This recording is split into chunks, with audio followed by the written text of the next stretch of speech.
guess another thing is like, how do you compare like a TV show Batman to a film Batman? You know?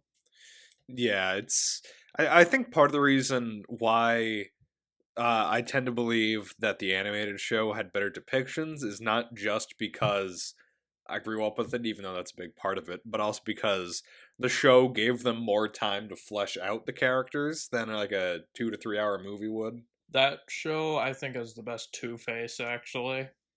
Yeah, They definitely. really fleshed out Harvey and Two Face in that show. So I can understand that. We know for sure who isn't the best Batman. Yeah. The nostalgia critic. Like there's also just so many you kind of open the floodgates when you include the animated Batman because then you're like, oh, do we include Batman the Brave and the Bold Batman Beyond. or the Batman? Batman Beyond was a good show. It's really dark though. I saw like I can't even remember how much of it I saw, if I'm being honest. Same with the animated series. Hmm. Because there's like just so many. Because back in Boy Scouts, we would watch a lot of like. During downtime, we'd watch a lot of like animated superhero stuff. So there's like tons of them I can't remember the names of, probably. Yeah. I do remember though, when I watched the animated series, I was surprised to see the name Mark Hamill in the credits. Yeah, I didn't know the first time I watched it that that was Luke Skywalker. And I didn't believe it was him either. I thought it was a different Mark Hamill.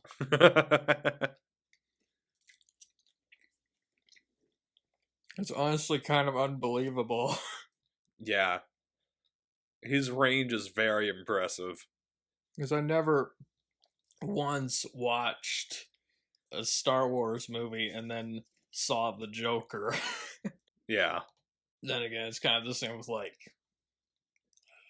Heath Ledger, where you don't really watch him in anything and Yeah. go, yeah, the Joker. Like Joaquin Phoenix, I could kind of see going Yeah. off of some of what I'd seen because he usually plays really mentally disturbed people. He honestly kind of creeps me out a little bit. Like I can see that. he's a Yeah. really intense, like just his stare. Like he's a really intense Yeah. dude. Like just I saw Joker in theaters and that was pretty intense. he's a great actor though. Yeah, Yeah. I might have to rewatch Joker honestly because the first time I saw it, I wasn't huge on it, but I liked it quite a bit. It wasn't like he was good yeah. in it. I thought. It wasn't the rebirth of cinema that some people called it, but I really liked it. No, it wasn't. I was basically just watching it and like I'd seen like all the stuff that Yeah. it had referenced, like King of Comedy and Taxi Driver, obviously. Yeah, when I watched Taxi Driver for the first time like a year or two ago, it's like, oh yeah, Joker copped everything from this. And Taxi Driver, like for a while, was my favorite movie of all time. Actually, Yeah. like I don't know if it still is. It's probably my favorite, like drama, like serious movie. Because the Yeah. thing is, like, it's hard to compare. Like, how do you compare like The Empire Strikes Back to Taxi Driver? I mean, Yeah. or like how do you compare Taxi Driver to a Marx Brothers movie? I've been pretty inconsistent with like favorite movies. 'Cause there's like some people they just know what their favorite movie is, whereas me, I'm like always indecisive about it. I think I'd still put Shawshank at the top of my list. Your favorite movie is a Stephen King movie. I know. That's very. People are always surprised when like I tell them that Stephen King wrote that. I mean, here's the funny thing. In my opinion, like the two best Stephen King movies are Shawshank and The Green Mile. And they're both in prisons, Yeah, yeah. they're both prison movies. I'm pretty sure they were both directed by the same guy, right? Yes, Frank Darabont. Yeah. Unfortunately, the other one he directed wasn't good. The Mist. Oh, he directed The Mist? Yeah, that was another Stephen King adaptation he directed. That one wasn't. I didn't like that one. They changed the ending in that one. Huh. That was another one where they like changed the ending. I mean, they changed the ending in the Pet Cemetery movie from a couple years ago. That was bad. I was honestly more open to the Pet Cemetery remake because I didn't think the original was a very good adaptation of the book. Like it does actually, it does follow the same plot beats, but it's just such yeah. a cheesy movie. I actually watched them both, I think, within a month of each other. Like, I saw the original, then went to go see the one of the movies.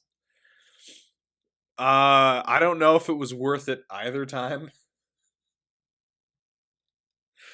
Although I did get some enjoyment out of some of the performances in the original. The original is not a very good movie, but it is fun in Yeah. kind of a cheesy 80s horror movie vibe. But I think the lead in that is terrible. The guy playing Lewis in that, he's horrible. Yes. Such a bad performance. Like that was one thing when I watched the remake. I was like, can Jason Clarke at least be better than that other guy? And he was. So there's that. Although, what's his name? Fred Gwynn. Yeah. He's really good in that. He was probably my favorite. He was definitely one of the better parts of that. Had a Ramones song as the theme. I just remembered. Oh, yeah. I don't want to be buried in a pet cemetery. Which somehow that got a Razzie nomination, which I don't get because that's a good song. I didn't know that Clancy Brown's full name was Clarence John Brown III. Oh yeah, Clancy Brown's in the sequel. He's in Pet Cemetery 2, which Pet Cemetery 2 I honestly enjoy more than the first Pet Cemetery. It's such a pointless sequel, but it's way more fun to watch than the first one. So Clarence it also helps James. that you have a Goose, Anthony Edwards. He's the lead. Oh, really? One. Yeah, and Clancy Brown as a dead guy. So apparently, Clancy Brown's father, Clarence James Bud Brown Jr., was a politician who served as the U.S. Deputy Secretary of Commerce in the Reagan administration. Wow. I was about to say that sounded like the name of a jazz musician. Clarence. What was the full name again? Clarence James Bud Brown Jr. And his grandfather was also a politician, Clarence James Brown Sr. Who did he serve under? He represented Ohio as a Republican in the House of Representatives. Like which years? From 39 to 65. Truman, Eisenhower, and Kennedy, and LBJ. Wow, that's like 4 presidents right there. All the presidents that are in Forrest Gump, I think. Well, except Truman. Truman's not in Forrest Gump. This makes me wonder, is Clancy Brown going to go into politics? I don't know. I'm on his Wikipedia page. I'm not seeing anything about politics. Because that's one guarantee if you want to be a politician. Be an actor. Yeah. It's amazing how much he's been in. And yet the one thing everyone will remember him for is SpongeBob.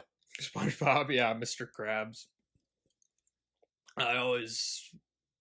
Usually I think of Highlander because he's the main villain in that movie. Or a Shawshank, obviously. Yeah, I tend to think of Superman just with him as Lex Luthor. He's so good when he plays villains. Yeah. He's got the perfect voice. to play villains.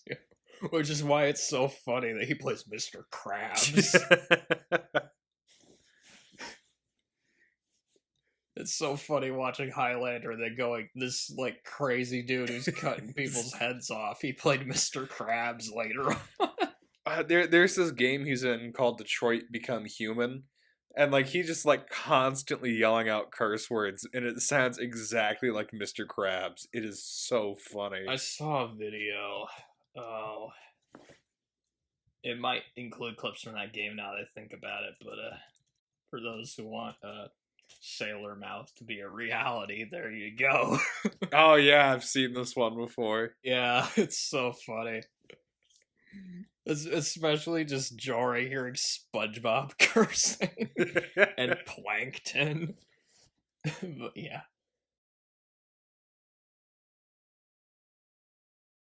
The Lego Batman movie is so meta with like everything it does. So that it really doesn't surprise me that they'd go back and grab Billy D. Williams to play Two-Face. It's been a while since I've seen the Lego movie. I remember the first thing I thought of though was that Morgan Freeman's in it. And then he just dies really abruptly. He's like trying to say, "Well, I have something to tell you," and he's just blad. He's dead. Will Ferrell is in that, and he, the ending of that movie especially is like super meta. He's like looking at that like Lego sense. It's kind of like Toy Story now that I think about it. And then what was the other?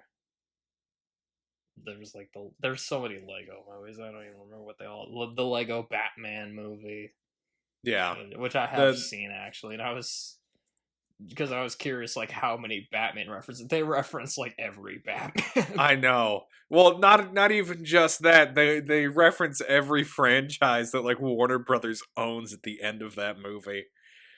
They make the Eye of Sauron a guest villain in the Lego Batman movie. It's nuts. I forgot about that. They have Mr. Smith from The Matrix show up.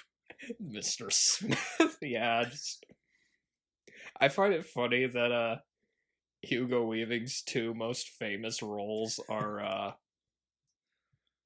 he's playing a character that hates humanity, you know, because he played Agent Smith and he also played Elrond in Lord of the Rings. And in both of those movies, he just hates humans for just very different reasons. But yeah. Again, we're getting sidetracked.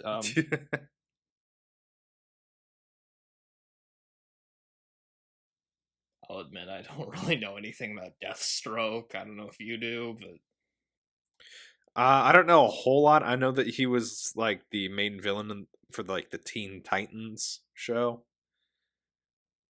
Because I'm pretty sure Deadpool basically stole the visual style of Deathstroke and his name. I was about to say he looks like Deadpool. And his name. Oh my god! Even their names are kind of similar. Yeah. Because it's Slade Wilson and Wade Wilson. That had to have been... Oh my lord. Okay, what does he do, though? I think he's just like an assassin. I don't know if he has powers or not. I'm not quite that into it. Exceptional soldier with special forces training prior to receiving powers. Oh, so he's Captain America.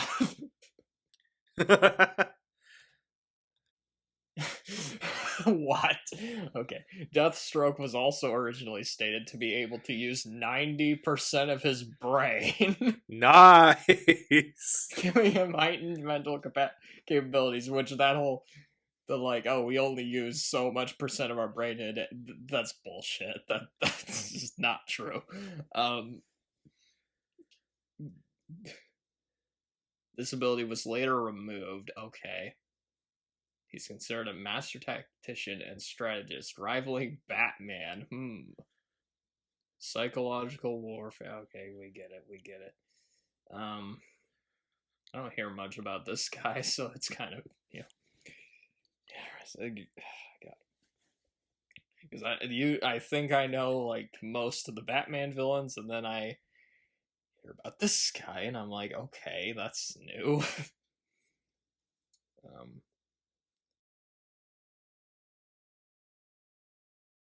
And don't forget his Texas Chainsaw reboot. I forgot he like wrote that though. He didn't direct it, but yeah. Ah, okay. Oh, that was shit. Fucking.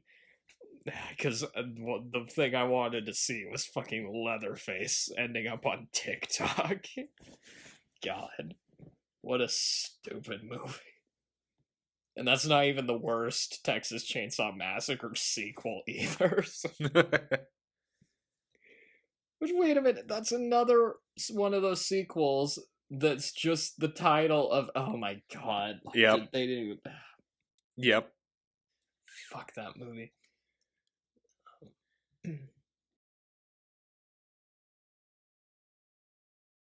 Do you say Friday the 13th? Yeah. They've sold Jason action figures for kids. Guess, yeah. Like, the only one I can think of is the NES Jason, where he's got the purple outfit. Because that's how he's dressed in that NES game. And I only know about that because of, like, James and Mike Mondays, but anyway. Yeah. Fucking, yeah, obviously they've probably sold Freddy Krueger toys and, like...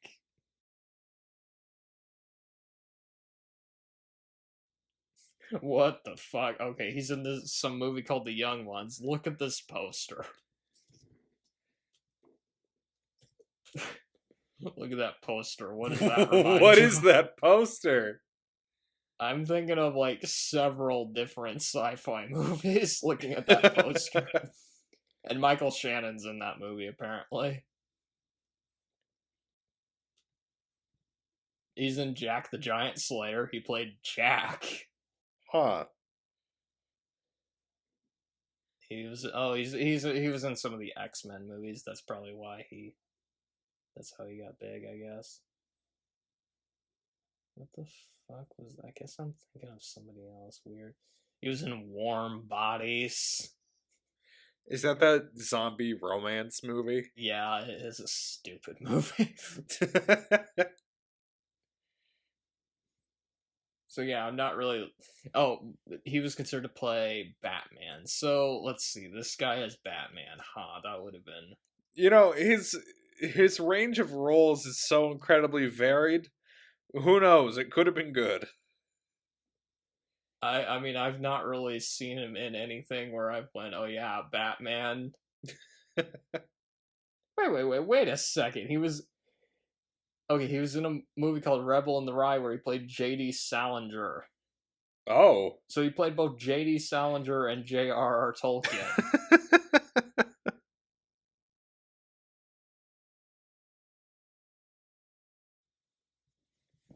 It's always weird, like, looking up, like, the heights of, like, famous actors, because there's a lot of famous actors that are shorter than I am.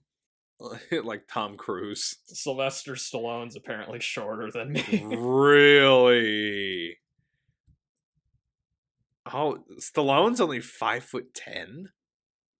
Or wait, I thought he was like 5'9". If he's 5'10", that means we're about the same height then in that case. But still, you'd expect Stallone to be a really, really tall dude. Yeah. I want to see a movie where Tom Cruise has to fight Dolph Lundgren. That will be the next Mission Impossible movie. I mean, they already got Henry Cavill to be in one of them, so might as well get Dolph Lundgren. That would be funny.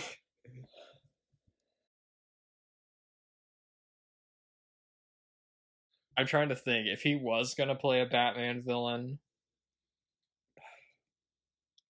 Clayface, maybe? Killer Croc? I don't know.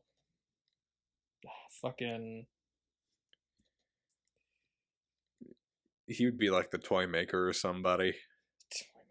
Oh shit, who is that? I'm telling you, there's like certain Batman villains I probably haven't heard of. It's not coming up, god damn it. Fictional sea.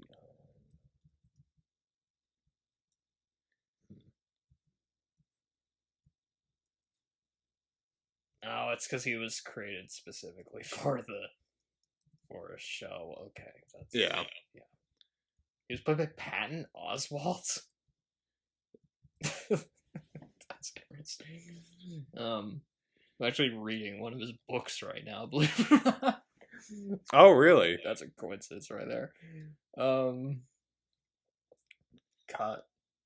Cosmo Crank. That's suspiciously close to Cosmo Kramer. I was literally just about to mention that. Yeah. I'm like, why does this Batman villain have the same name as my favorite Seinfeld character?